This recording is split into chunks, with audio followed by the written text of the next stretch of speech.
Bienvenido a este nuevo video. Vamos a estudiar lo que es la suma de vectores y vamos a enseñarlo desde cero. Veremos en este video los conocimientos previos y en los próximos estaremos dando algunos ejemplos. Te invitamos a que ingreses también a los enlaces de cada uno de ellos. Iniciamos. Para poder realizar la suma de vectores en su forma analítica, necesitamos algunos conocimientos previos. Tenemos aquí en esta imagen la representación en el plano cartesiano de tres vectores. El de color rojo está sobre el eje X, el de color verde sobre el eje Y y el de color azul está entre ambos ejes. Para el caso en el que tengamos vectores entre ambos ejes, vamos a necesitar nosotros descomponer un vector. Para ello necesitamos nosotros, a través de un triángulo rectángulo, saber cómo determinar en este caso los catetos de este triángulo rectángulo, que vendrían siendo las componentes de nuestro vector, en este caso f. Este sería la componente en x y este sería nuestra componente en y. Y es necesario obviamente tener el ángulo con respecto al eje x de este vector que vamos a descomponer. Para ello vamos a aplicar la función seno a este ángulo, que se define como el cateto opuesto, que sería fy, entre la hipotenusa, que sería este vector azul, que sería representado por f. Si despejamos a la componente en y, pues sería el producto de f por el seno de teta, y entonces tendríamos esta expresión. De la misma manera, si aplicamos coseno de teta, pues es el cateto adyacente, que sería la componente en x. Fx entre la hipotenusa, que sería f. De la misma manera, si despejamos f de x, bueno, es el producto de f por el coseno de este ángulo. Y tendríamos estas dos expresiones que tendríamos que utilizar cada que realicemos suma de vectores, siempre y cuando hayan vectores que estén entre los cuadrantes. Ahora bien, necesitamos en algunas ocasiones hacer el proceso inverso. En algún momento vamos a tener dos vectores, uno sobre el eje X y el otro sobre el eje Y. Y lo que vamos a necesitar es realizar la composición de ese vector, que es el proceso contrario al que acabamos ahorita de explicar. ¿Qué va a suceder? En este caso vamos a conocer la componente en Y de ese vector y vamos a saber la componente en X. El que queremos encontrar en realidad es el vector aquí, que está representado por la hipotenusa, y encontrar también su ángulo. Para ello vamos a aplicar el teorema de Pitágoras, y entonces hipotenusa al cuadrado, que sería f al cuadrado, es igual a la suma de los cuadrados de los catetos, que es entonces componente en x al cuadrado más la componente en y al cuadrado. Si despejamos f, bueno, simplemente sacamos la raíz cuadrada al lado derecho de esta ecuación. De la misma manera, para encontrar el ángulo aplicaremos la función tangente de este ángulo, que se define cateto opuesto, que es este, que es fy, entre el cateto adyacente, que es fx. Para despejar el ángulo aplicamos tangente menos 1 de fy entre f de x. Y de esta manera entonces podríamos nosotros componer este vector determinando el valor de él y el ángulo con respecto al eje X. Para realizar la suma de vectores necesitamos también un conocimiento previo más. En este caso vamos a explicar cómo podemos expresar el ángulo cuando tenemos un vector resultante y este esté indicado o medido desde el eje X positivo. Primero, tenemos que saber que una vuelta completa, o sea, si formamos aquí en este caso un círculo o una circunferencia, entonces el ángulo que nosotros tenemos son 360 grados.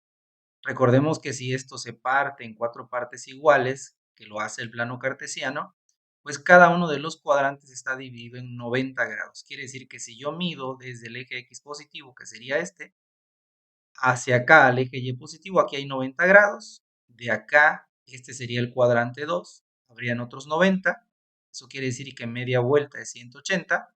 Si yo me voy entonces de este eje X negativo al eje Y negativo, tengo otros 90, serían 270, y si yo lo tomo completo desde el eje Y negativo al eje X positivo, pues tendría yo los 360. Solo para observarlo, quiero que observemos pues este ángulo alfa, y tendríamos los 90.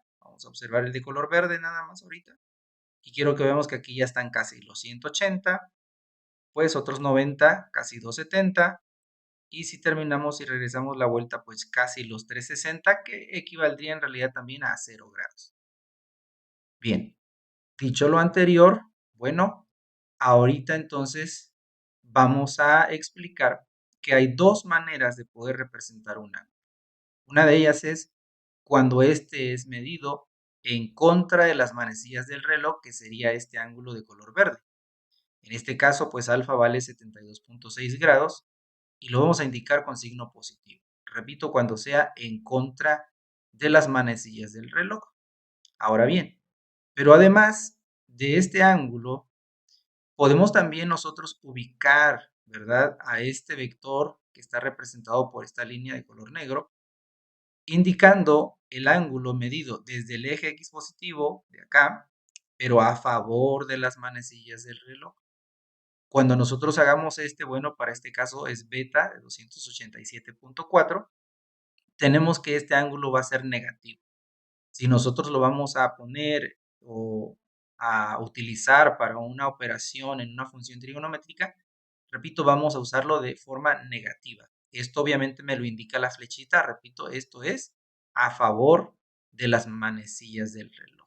Ahora bien, si hay dos maneras de indicar el ángulo que ubica este vector que estamos representando en este segmento, ¿eso qué implica? Bueno, eso implica que nosotros cuando apliquemos seno utilizando este ángulo positivo o apliquemos seno aplicando este ángulo pero negativo, nuestros resultados van a ser los mismos. Para ello he representado que este vector pues tiene una amplitud de 6. Aplicando lo que acabamos de ver, vemos entonces que la componente en Y se formaría por 6 y estamos utilizando el 72.6 positivo. Y tenemos un valor de 5.73. Pero si en vez de usar los 72 dijimos, utilizo estos 287 negativos, lo vemos también acá. Tenemos aquí la expresión y si comparamos, pues el resultado es lo mismo. Eso conlleva que si esto lo hacemos también con la expresión coseno, pues tendremos exactamente el mismo resultado para X, utilizando el ángulo a favor de las manecillas o en contra de las manecillas del reloj, según sea pues el caso. Y obviamente para mostrarlo vayámonos al cuadrante 2 y de la misma manera observamos entonces que aquí es 150 positivo y aquí son 209 negativos, que serían los representados acá, ¿no? Y nuestros resultados son los mismos, igual lo que pasaría para el coseno. Bien, ahora, cuando nosotros hallamos la resultante de un vector, necesitamos indicar su dirección y no es más que indicar el ángulo. Este ángulo lo vamos a indicar desde el eje X positivo, su medida. Para ello es importante tener en cuenta que cuando nosotros usamos nuestra calculadora y vamos para una resultante a hallar su ángulo, pues habíamos visto que es la tangente menos 1 de la componente en Y entre la componente en X. Cuando nosotros determinemos este ángulo con nuestra calculadora, pues vamos a observar que nuestros resultados van a variar entre 0 grados y 90 grados. Pueden ser positivos o negativos, pero la calculadora no nos va a arrojar valores superiores a 90.